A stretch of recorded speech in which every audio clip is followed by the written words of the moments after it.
Yes, children, let us proceed further. We are going to see preparation of ethers now. Now, we have done this preparation of ether under properties of alcohol. How we did? We showed that ROH on treatment with concentrated sulfuric acid at 413 Kelvin, you can get ROR. We saw the mechanism also. At 443 you will get alkene, at 413 you will get ether. So let us start with the preparation of ethers. So that is what I have shown here. Alcohol on treatment with concentrated sulfuric acid at 413 Kelvin, you will get ether. And it can also be prepared from RX. Now this again you have done under nucleophilic substitution under properties of alkyl halides. When RX is treated with alkoxide, RONA is sodium alkoxide. So when you treat RX with RONA also, you can get ROR. Now here what is happening? X minus is being replaced by OR minus or RO minus. So you will get ROR. Now this preparation from alkyl halide by adding RONA to get ROR is called Williamson's synthesis. Okay. Now this preparation of ether from alcohol at 413 Kelvin, it is a nucleophilic bimolecular reaction. You try to recollect your memory. You added two molecules of alcohol. Now let me show you the recollect your memory. Yes, right here you have. Now look here at 413 what you have. At the first step, alcohol is treated with acid, that is H+. You get protonated alcohol, and then another alcohol is acting as a nucleophile on this protonated alcohol, and you get a protonated ether, and then from the protonated ether a proton is eliminated and you get the corresponding ether. So this is the mechanism that we saw at 413 Kelvin. Now that is what I am showing you here also.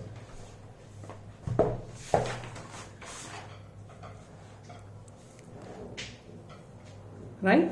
It is a nucleophilic bimolecular reaction because two molecules of alcohol are added. The second molecule is added as a nucleophile on a protonated alcohol, and then you get a protonated ether, and from the protonated ether proton is eliminated and you get ether. Okay. Now this particular method is more suitable for the preparation of ethers having primary alkyl groups only.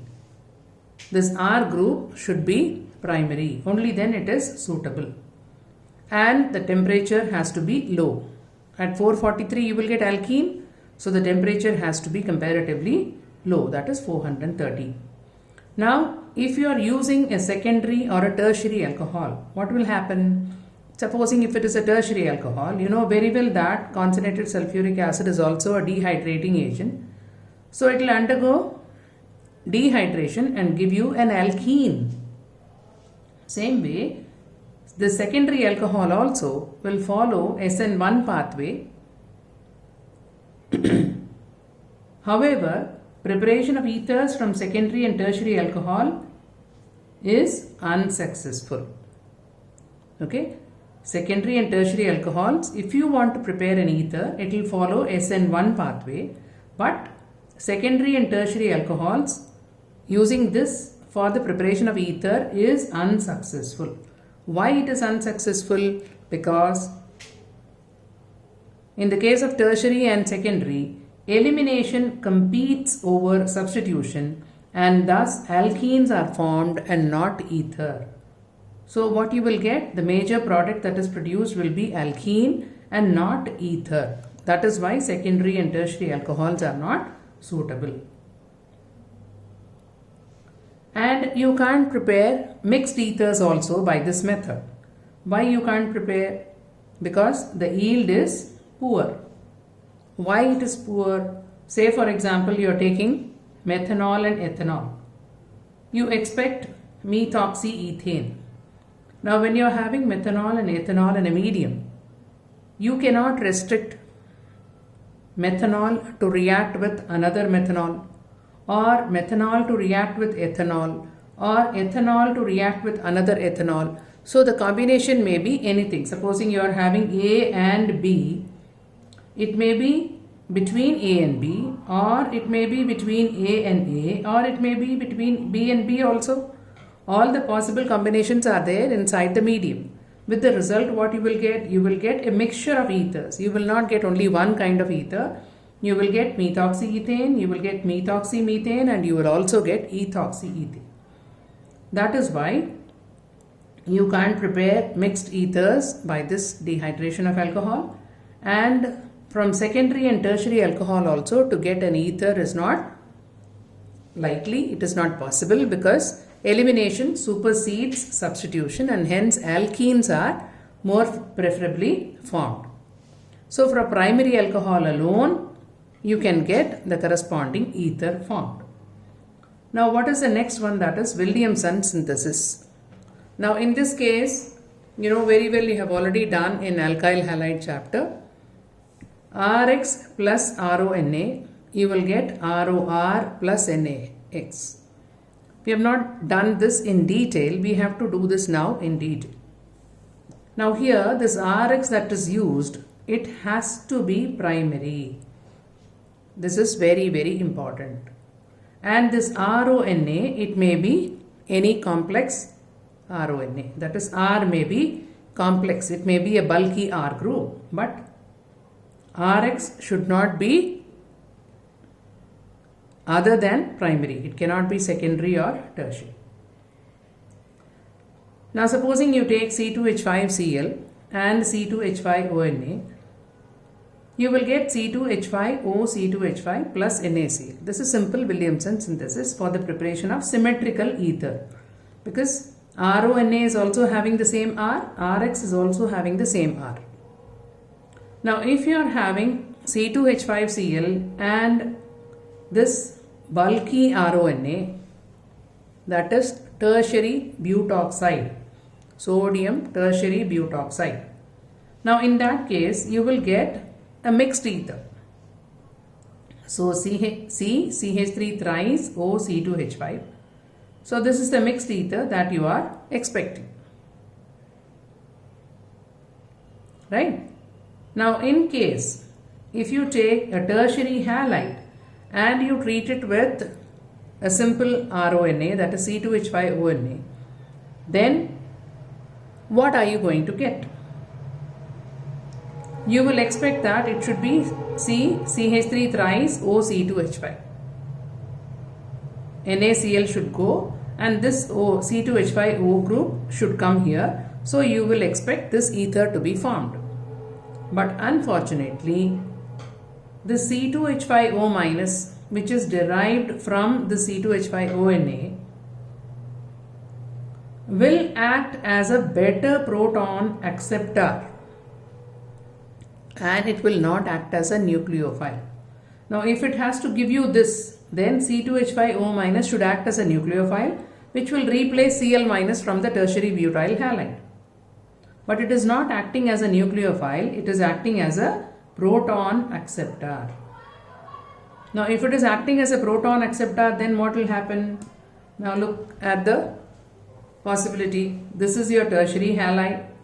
I have just purposely put this CH3 in an expanded form. CH3 I have shown it separately. Now this C2H5O minus will act as a proton acceptor, I told you. So it is accepting a proton from the CH3 group. With the result, what happens? This CH bond, this will go as H plus. That means this bond will shift here and this will shift here and this will leave as Cl minus, and this Cl minus will go with Na plus as NaCl. And this will form C2H5OH. And what is the resulting product that is formed? A double bond will be created here. So you will get an alkene. Okay. Now here what you have to remember, you need to remember that alkoxides are not only nucleophiles, but they are also strong bases. Okay, they are also strong bases. You have to remember this fact very clearly. Now, based on this, supposing you have chlorobenzene and CH3ONA, what is the product formed? Say this is methoxybenzene. And supposing you take ONA here and react it with CH3Cl, then also you expect this methoxybenzene. Now, which is the actual correct combination? Out of 1 and 2, which combination gives you an ether, which will give you methoxybenzene? Okay, now here the answer is the second combination gives you ether. Only this combination gives you ether. This will not give you ether. That means this is not produced. Why? In this case, if it has to form, then this CH3O group, CH3O negative, has to replace Cl negative from here. And you know very well that the C-Cl bond in chlorobenzene is having a partial double bond character due to resonance, and hence Cl cannot leave as Cl negative. This we have already studied in the previous chapter. So Cl cannot leave as Cl minus. So one nucleophile leaves, then only another nucleophile can replace it, right? So this combination is not possible. That means this will not give you an ether. Whereas if you take sodium phenoxide and you treat it with CH3Cl, you will get methoxybenzene. This is a very, very important question. Here, what is the answer you are expected to write? Chlorobenzene is less reactive to nucleophilic substitution because of resonance stabilization. Partial double bond character between C and Cl will not allow Cl to leave as Cl negative.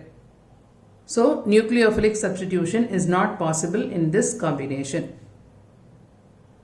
So, if you want to prepare methoxybenzene, you will have sodium phenoxide and CH3Cl. Now, here this will ionize to give you C6H5O minus and Na plus. So, this C6H5O minus can replace Cl minus from here, and so you can get the ether, right? So these are the two methods of preparation of ether. One is from alcohol at 413 Kelvin by using concentrated sulfuric acid, and the other one is Williamson synthesis, and you have to be very, very careful about the limitation. You should always use a primary halide and any complex alkoxide. If you are using a tertiary halide, it will undergo elimination. It will not give you ether. It is there in your textbook also. Please refer and study. Okay. Now let's go ahead with properties of ether. Now physical properties of ethers, let us see. Ethers are weakly polar, because you have CO-C bond. You know very well that CO bond is not that polar. The electronegativity difference between C and O is not highly significant. So the polarity is also less. Second point, boiling point of ethers is less than that of alcohol. Why? In the case of alcohol, polarity is there because you are having COH. So this OH bond polarity is more than CO bond polarity. And moreover, in the case of alcohol, there is intermolecular hydrogen bonding also, which makes the boiling point of alcohol much higher than that of ether. Then thirdly, ethers are soluble in water because oxygen of ether is engaged in intermolecular hydrogen bond with water. Ethers are soluble in water because it makes intermolecular hydrogen bonds with water. Because of the lone pair of electron, two lone pairs are there on the oxygen of ether. Through one lone pair, it is attached to hydrogen of one water molecule. Through the other lone pair, it is attached to hydrogen of another water molecule. So this way, ethers are soluble in water.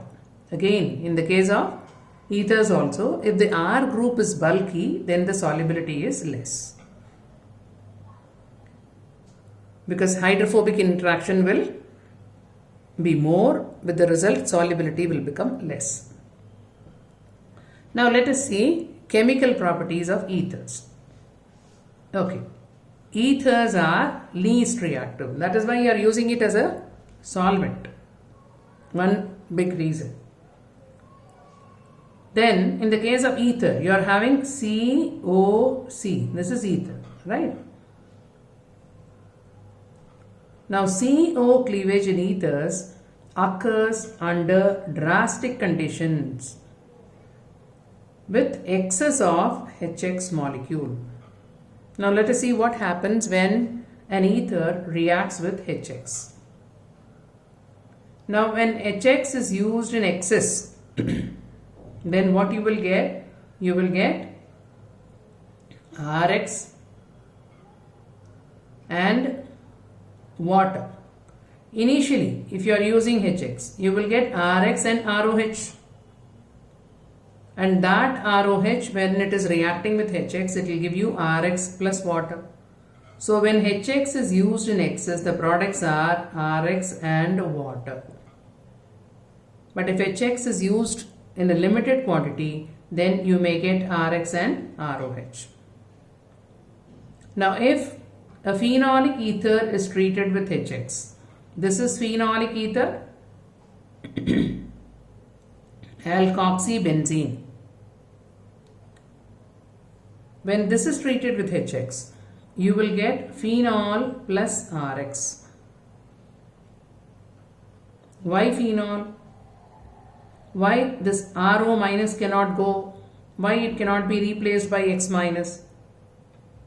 Because this bond, CO bond, is resonance stabilized, partial double bond character is there. So this cannot break. So what will form? Only RO can cleave. H plus will get added up here, and so you will get phenol and RX. Aryl oxygen bond is stable. It is stronger due to resonance stabilization. That is why this bond will not break, only this bond will break. So initially protonation will take place and then you will get phenol and RX formed. Now when you are talking about this HX, what is the order of reactivity of HX? It is as seen before, HI greater than HBr greater than HCl. So HI is much more reactive because HI can easily break. Why HI can easily break? Because I is bigger.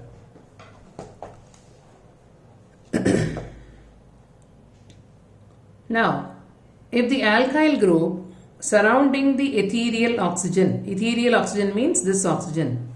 If the alkyl group is primary, then SN2 reaction occurs. Now what happens in SN2 reaction you see here? Supposing this is your ether and you are treating it with HI. You are getting the oxonium ion, that is the lone pair of electron on oxygen is taking up a proton here and you are getting a protonated ether, that is called as oxonium ion and I minus. So that is your first step. Now in the second step what happens? This I minus being a good nucleophile, it attacks the least substituted carbon of the oxonium ion and displaces an alcohol by SN2 mechanism. This being a good nucleophile, it is attacking the least substituted carbon. Least substituted carbon. See here you are having a 1 carbon unit, that is methyl. And on the other side you are having ethyl. That means the hydrogen of this carbon has been replaced by another alkyl group. So this carbon is a substituted, methyl substituted carbon. Whereas here it attacks the least substituted carbon. That is why it is methyl. So this I minus will try to take CH3 positive from here. Now during this reaction, an intermediate is formed, the attacking nucleophile and the leaving one will be placed together. So you have I attached to this CH3, then protonation you are seeing here, then CH2, CH3. Now what will happen? This CH3I will come out as a product and this will move as another product, CH3, CH2OH. So this is step 1 and step 2. So what is the basic reaction in this sense? Supposing you are having CH3O, CH2, CH3 plus HI, you are getting CH3I plus C2H5OH. This is your product. Now in case HI is in excess, then it will react with alcohol and it will convert that also into alkyl halide, that is CH3CH2I, if HI is in excess. So this is your SN2 mechanism. First step is protonation and then the second step is attack of nucleophile and simultaneously the product is formed. Now if the alkyl group is, say, tertiary on one side, this is a ether, on one side you are having methyl and on the other side you are having tertiary butyl. Now when this is treated with HI, what do you expect? Now you can expect hydrogen attached to this oxygen, so tertiary butyl alcohol and CH3I. Or it may also be CH3OH and this I getting attached to this carbon. Both ways we are finding the possibility of product. But then this is the product formed, methanol and tertiary butyl iodide. Why? Because initial step is what? Proton is added. Right? Now when proton is added, what will happen? Let's see, I have shown you here. Proton is added, protonated ether you are getting plus I minus. And you know very well that this bond will shift towards positive charge, leading to tertiary carbocation, which is more stable. So in the slow step, tertiary carbocation is formed and methanol is formed. And in the fast step, this tertiary butyl carbocation will react with I minus, giving you tertiary butyl iodide. That is why you are getting this and this as the product.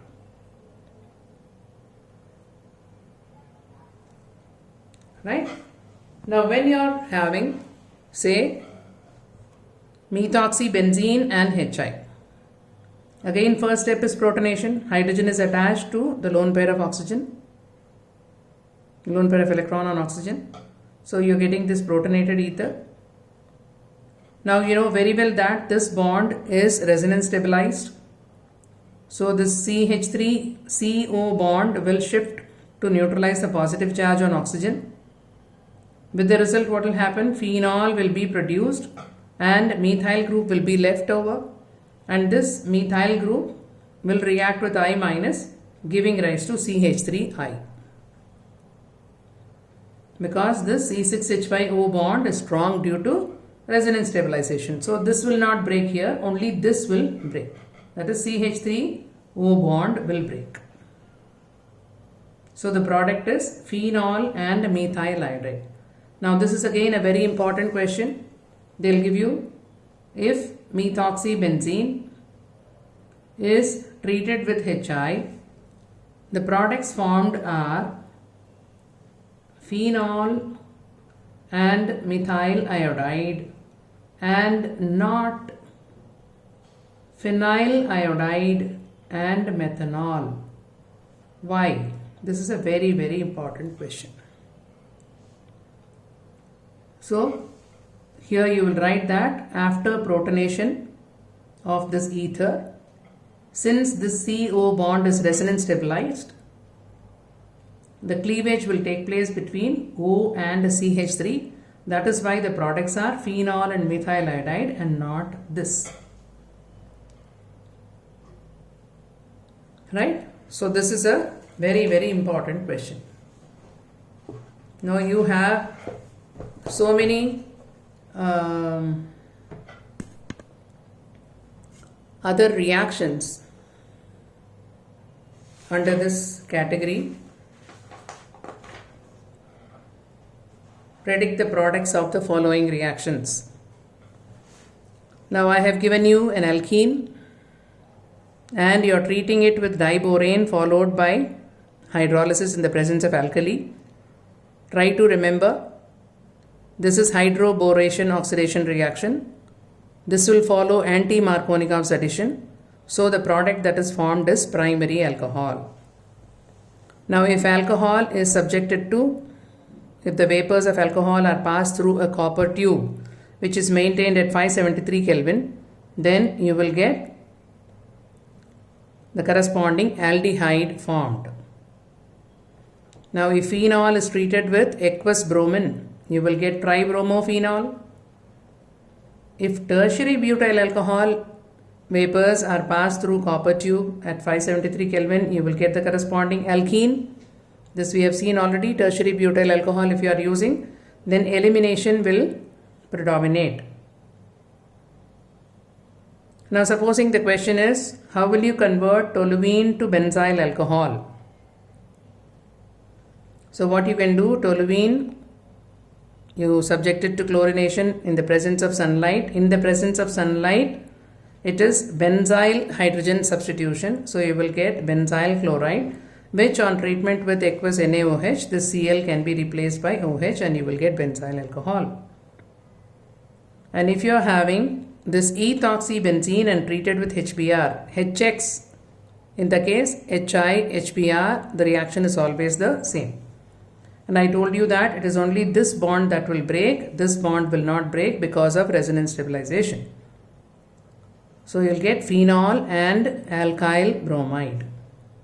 Now if you are using a tertiary butyl group on one side and ethyl group on the other side and you are treating it with HI, since tertiary carbocation is more stable, I minus will go with the tertiary carbon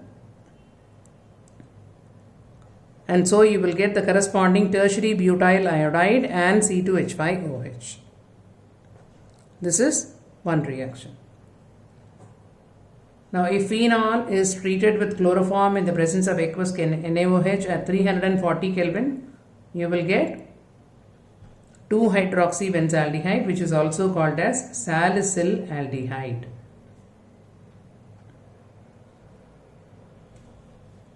Now this is what is called as Riemer-Tiemann reaction.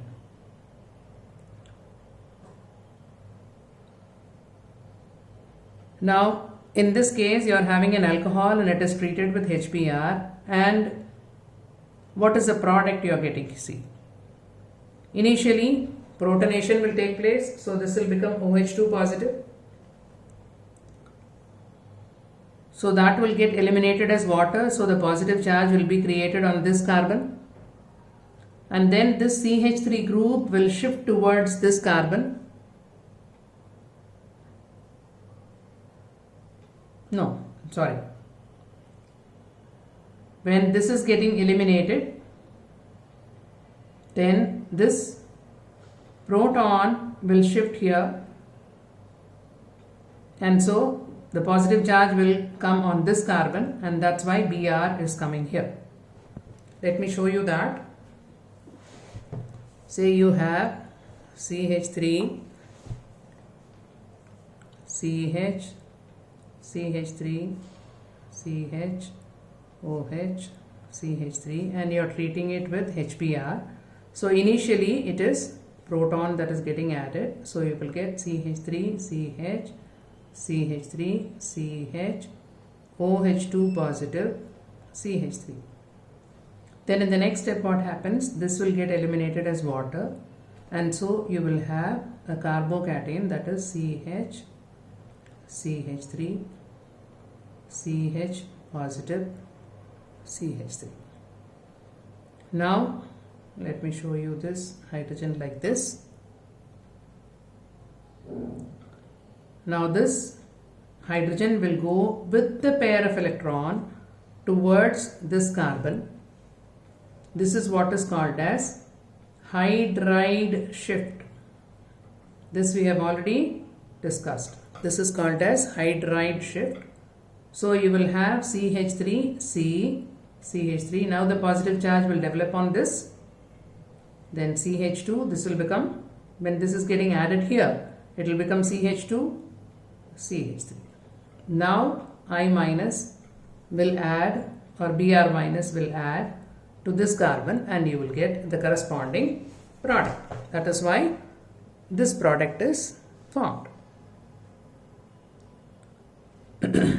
Now when you are treating, this is methyl substituted cyclohexene, and when you are subjecting it to hydration, acid catalyzed hydration, this will follow Markovnikov's addition. So here you will have H plus and OH minus from water. So the negative part of the added molecule will go to that carbon having less hydrogen. So this is the carbon having less hydrogen. There are already 1, 2, 3, 4. So there is obviously no hydrogen attached to this carbon. That is why OH minus is going there according to Markovnikov's addition. So this will be your product.